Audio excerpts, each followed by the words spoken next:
یہ بڑا ایک پرانا ایک سسٹم چلا آ رہا ہے جو اس سارے علاقے کو اپنی آزادی کے لیے لڑنے پہ مجبور کر دیتا ہے، کیونکہ آزاد لوگ صرف اپنے آزاد فیصلے کرتے ہیں۔ جو فیوڈل سسٹم، جس کو فیوڈل سسٹم کہتے ہیں، وہاں لوگوں کی حیثیت نہیں ہوتی۔ لیکن یہ جو بڑا پرانا صدیوں سے جرگہ سسٹم ہے، یہ فیصلے بھی مشاورت سے ہوتے ہیں سب، اور لوگ اپنی آزادی کے لیے لڑتے ہیں۔ اس لیے ہمیشہ یہاں اپنی آزادی کے لیے ان لوگوں نے جنگ لڑی، اور مسعود علاقوں نے سب سے زیادہ انگریز کے خلاف جنگ لڑی اور شہادتیں دی۔ اور دوسری یہ بھی ہم سب کو علم ہے کہ کشمیر میں جب ظلم ہو رہا تھا تو یہاں سے لوگ گئے، اور انہوں نے جو ٹھیک کہا، ابھی ملک صاحب نے صحیح کہا کہ یہاں سے لوگ گئے اور انہوں نے جان کی قربانیاں دی۔ اب سب سے پہلے تو میں اس چیز کا اعتراف کرتا ہوں کہ یہ جو آپ کے علاقے ہیں وہ سب سارے پاکستان سے پیچھے رہ چکے ہیں۔ صرف اگر کوئی پاکستان کا حصہ اتنا پیچھے رہ گیا جتنا ہمارے قبائلی علاقے کے لوگ رہ گئے ہیں، وہ بلوچستان کے علاقے، وہاں بھی لوگ پیچھے رہ گئے۔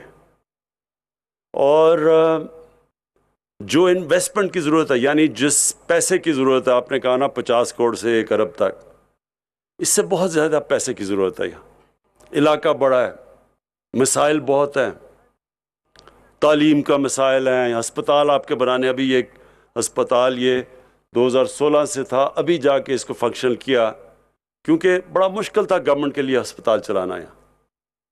پھر اتنے بڑے بڑے علاقے ہیں، یہاں سڑکیں بنانا، پورا علاقے کو کور کرنا، وہ بھی بہت بڑا خرچہ ہے۔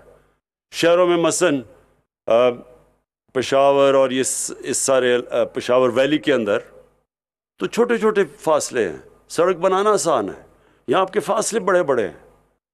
تو یہ علاقے میں پہلے تو اگر کوئی بھی آپ سے یہ وعدے کرے نا کہ میں سارے مسئلے حل کر دوں گا، وہ آپ سے سچ نہیں بول رہا، مشکل آپ کے حالات ہیں۔ اور اگر ایک علاقہ 70 سال سے پیچھے رہ گیا ہے تو یہ بھی نا امید لگانا کہ 2 سال میں ایک دم انقلاب آ جائے گا۔ یہ تو میں تو آپ سے سچ بولوں گا، میں کوئی آپ سے ایسا وعدہ نہیں کروں گا جو پورا نہیں کر سکتا۔ مجھے لوگ کہتے ہیں جی کدھر گیا نیا پاکستان، کدھر گئی مدینہ کی ریاست؟ میں ان کو کہتا ہوں ذرا اپنی تاریخ پڑھو۔ ضروری ہے سب کو کہ اسلام کی تاریخ پڑھیں۔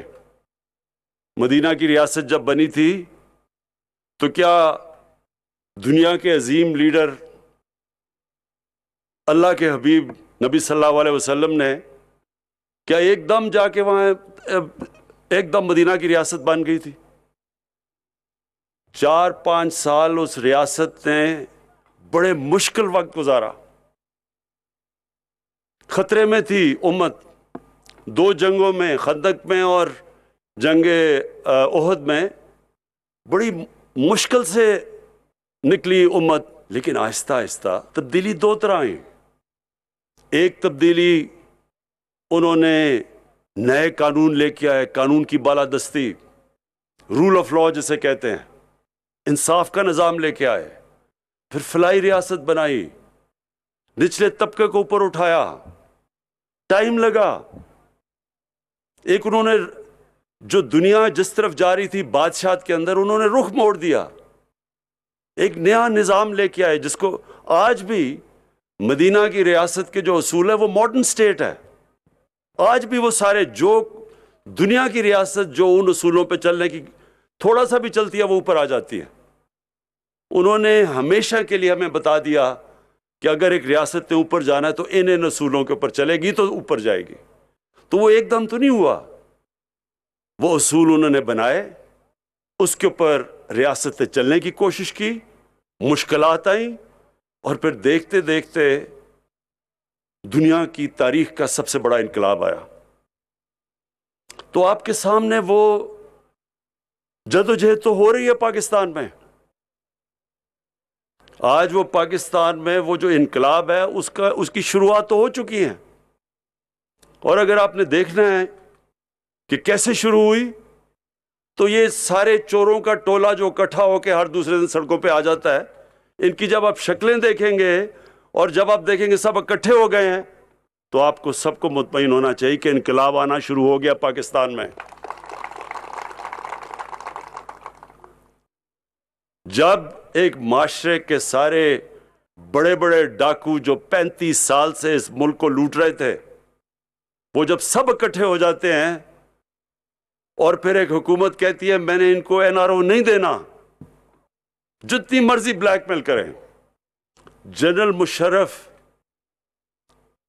فوج اس کے نیچے، آرمی چیف، ملک کا پریزیڈنٹ، امریکہ اس کے ساتھ، ججز اس کے نیچے، نیب اس کے نیچے، اس نے انہی ڈاکوؤں کے سامنے 2 دفعہ این آر او دیا، نہیں برداشت کر سکا، پریشر نہیں برداشت کر سکا وہ بھی۔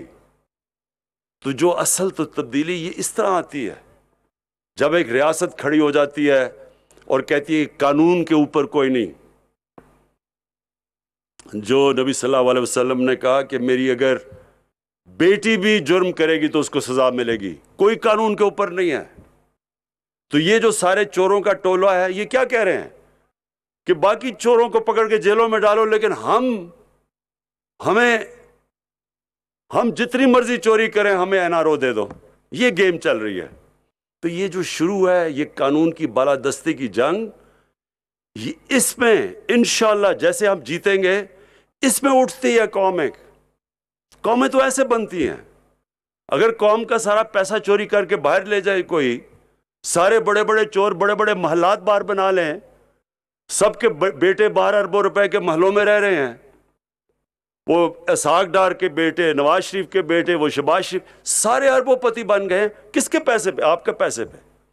اب یا وہ پیسہ آپ پہ لگ سکتا ہے اور یا وہ بڑے بڑے محلات باہر خریدنے میں لگ سکتا ہے، اور پھر بلیک میل کر رہے ہیں کہ نہیں جی ہمیں نہیں ہاتھ لگاؤ، باقی چوروں کو پکڑو، ہمیں نہ ہاتھ لگاؤ۔ تو میں یہ کہنے کی کوشش کر رہا ہوں کہ مشرف جو اتنی طاقتور تھا وہ ان کے سامنے گھٹنے ٹیک گیا۔ تو پہلے تو یہ بہت ضروری آپ کے لیے سمجھنا، کیوں ہمارے ملک کے پاس پیسہ نہیں ہے؟ پیسہ اکٹھا کیسے ہو؟ جب آپ کا پیسہ چوری ہو کے باہر چلا جائے گا تو کدھر سے پیسہ آئے گا کہ ہم ان سارے علاقوں پہ خرچ کریں؟ کیوں چھوٹا سا طبقہ امیر ہو گیا، باقی لوگوں کے پاس ہمارے سے سارے ملک آگے، بنگلہ دیش ہمارے سے آگے نکل گیا۔ ایسٹ پاکستان اور ویسٹ پاکستان میں زمین آسمان کا فرق ہوتا تھا، کوئی سوچ بھی نہیں سکتا تھا کہ ایسٹ پاکستان ویسٹ پاکستان سے زیادہ خوشحال ہو جائے گا۔ اور آج دیکھ لیں بنگلہ دیش جس کو لوگوں نے یہاں جب علیحدہ ہوا تو انہوں نے کہا جی بہت بوجھ پڑا ہوا تھا پاکستان پہ، ایسٹ پاکستان کا، آج وہ پاکستان سے آگے نکل گیا۔ تو جب ایک ملک کے اندر بڑے بڑے ڈاکو ملک کی سربراہی کرتے ہیں، وہ ملک ترقی نہیں کر سکتا، وہ خوشحال نہیں ہو سکتا۔ ایک آپ فیکٹری کے اوپر ایک ڈاکو کو بٹھا دیں، آپ کی فیکٹری بیٹھ جائے گی، وہ اس کا دیوالیہ نکل جائے گا۔ تو میں صرف آپ کو یہ کہہ رہا ہوں کہ ہم ایک مشکل حالات سے نکل رہے ہیں۔ آپ یہ سمجھ جائیں کہ ملک کا تاریخی قرضے چڑھے ہوئے ہیں آج پاکستان کے اوپر، ان کی وجہ سے ہم اس سے نکلنے کی کوشش کر رہے ہیں، ملک کو صحیح راستے پہ لے کے آ رہے ہیں۔ یہ مطمئن ہو جائیں کہ اللہ نے جو چیزیں، جو وسائل، جو نعمتیں پاکستان کو بخشی ہیں، کوئی مقابلہ نہیں کرے گا ہمارا چند سالوں میں۔ اگر ہم قانون کی بالادستی، کوئی ملک ترقی نہیں کرتا قانون کی بالادستی کے بغیر، کوئی ملک نہیں ترقی کرتا جدھر طاقتور کے لیے قانون اور کمزور کے لیے دوسرا، کوئی ملک نہیں ترقی کرتا۔ اور یہ کس نے کہا تھا؟ ہمارے نبی صلی اللہ علیہ وسلم نے کہا تھا۔ انہوں کی حدیث تھی، بڑی قومیں تمہارے سے پہلے تباہ ہوئیں جدھر طاقتور کے لیے این آر او اور چھوٹے چور کے لیے جیل۔ تو ہمارے لیے ایک نیا دور شروع ہو رہا ہے، اور یہ دور، اس کے اوپر جو میرا نظریہ انصاف کی تحریک وہ شروع ہو رہی ہے۔ ہمیشہ تبدیلی جس کو جس کو ریفارمز کہتے ہیں، اصلاحات کہتے ہیں، وہ تکلیف دہ ہوتی ہیں۔ کوئی بھی دنیا میں مجھے دنیا میں ملک بتا دیں جس میں تبدیلی آ رہی ہو، ریفارمز ہو رہی ہو، اصلاحات ہو رہی ہوں اور وہ آسان ہو۔ جو بھی ملک اٹھا ہے، جب جرمنی تباہ ہو گیا تھا، جب جاپان تباہ ہو گیا تھا دوسری جنگ عظیم کے بعد، تو ان کو کتنی دیر لگی تھی، مشکل وقت سب نے گزارا، لیکن وہ قومیں کھڑی ہو گئی۔ تو جب ایک ملک کے اوپر تاریخی قرضے چڑھ جائیں، اس کا دیوالیہ نکل جائے، تو تھوڑی دیر وہ مشکل وقت سے گزرنا پڑتا ہے۔ پہلے میں آپ کو یہ واضح کر دوں، اس لیے جب آپ کہتے ہیں، میرے خیال میں ہم اگر یہاں ان سارے علاقوں میں یہ جو پیچھے آپ کے رہ گئے ہیں، اگر ہمارے پاس آج پیسہ ہوتا، اگر ہم یہاں انویسٹ کرتے، یہاں بڑی تیزی سے یہ علاقے، یہاں وسائل آپ کے پاس بہت زیادہ ہے، یہ بڑی جلدی تبدیلی آ سکتی ہے۔ لیکن اس کے باوجود کہ ہمارے پاس اس وقت مشکل حالات ہے، اس کے باوجود محمود خان کو ہم نے کہا ہوا ہے بار بار کہ اگر اور کہیں سے بھی ہم نے پیسے کٹ کر رہے ہیں، قبائلی علاقے سے نہیں ہم نے کرنے، قبائلی علاقے کو ہم نے پوری طرح جتنے بھی وسائل ہیں ان کے اوپر خرچ کر رہے ہیں۔ میں محمود خان کو لے کے اس لیے آیا ہوں کہ ان کو جو بھی ابھی آپ نے جو آسنامہ پڑھا، اس میں کئی چیزیں، مثلا آپ کے وہ کمپنسیشن دینی تھی، اس کا جو ٹوکنز دے رہے، جو کمپنسیشن، اس کے لیے محمود خان کو پتہ ہے۔ جو آپ کا پانی کا مسئلہ ہے، آپ کو بہت زیادہ چھوٹی چھوٹی چیک ڈیمز چاہیے۔ سب سے بڑے مسئلے تو یہ ہیں کہ آپ کو پانی گاؤں میں فراہم ہو، صاف پینے کا پانی۔ اس کے بعد جو آپ کی سڑکیں ہیں وہ تیسرے نمبر پہ آئیں گی۔ اس سے پہلے آپ کا تعلیم کا نظام، یہاں بچوں کو تعلیم کی بہت ضرورت ہے۔ پھر ہمارا جو احساس پروگرام ہے، جو سب یہاں جو غربت کے نیچے لوگ ہیں، جو 70% آپ کے لوگ ہیں، وہ میں ڈاکٹر ثانیہ کو خاص لے کے آیا ہوں کہ احساس پروگرام میں نیچے تک سٹائپنڈز دیں، غریب گھرانوں کو قرضے دیں۔ پھر جو ہم جانور دیتے ہیں گھر میں خواتین کو تاکہ وہ اپنی آمدنی اوپر کریں، دودھ ہو گھر میں، یعنی مرغیاں، انڈے، یہ غریب گھرانوں کے لیے ہم نے یہ بھی پروگرام لے کے آئے ہوئے ہیں۔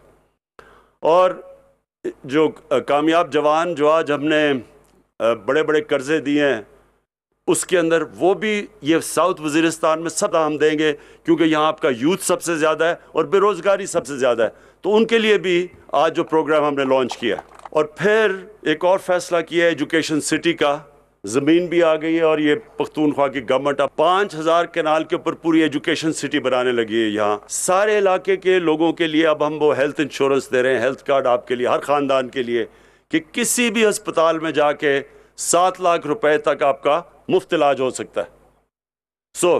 کوشش ہماری یہ ہے کہ جتنے بھی آپ کے بنیادی مسئلے ہیں وہ ہم حل کریں۔ جو آپ نے ابھی بات کی ڈسٹرکٹ کی، وہ تو میں جانتا ہوں کہ زمین کے لیے یہاں آپ کی کتنا پیار ہے اپنی زمین کے ساتھ، اور اس لیے میں نے محمود خان کو کہا کہ آپ کے ساتھ بیٹھ کے مشاورت کرے۔ کوئی فیصلہ آپ کی مشاورت کے بغیر نہیں ہوگا۔ جو بھی فیصلہ ہوگا، جب تک آپ مطمئن نہیں ہوں گے وہ ہم فیصلہ نہیں کریں گے۔ تو یہ اس کے اوپر بھی آپ مطمئن ہو جائیں۔ واضح کر دیتا ہوں کہ ہماری اس وقت پرائیورٹی ہے، ہم نے وزیرستان خاص طور پہ جدھر سب سے زیادہ تباہی ہوئی جنگ کی وجہ سے، اس لیے وزیرستان کو ہم نے سب سے زیادہ آگے رکھنا، اور پھر باقی سارے قبائلی علاقہ اور بلوچستان، اور خاص طور پہ جنوبی بلوچستان جو کہ پیچھے رہ گیا، اس کے اوپر میری حکومت کی سب سے زیادہ توجہ ہے۔ اور انشاءاللہ آپ کو یہ نظر آنا شروع ہوگا کہ جو اب ہم آپ کے لیے کام کر رہے ہیں، آپ کو نظر آئے گا کہ نیا وزیرستان بننے جا رہا ہے۔ شکریہ۔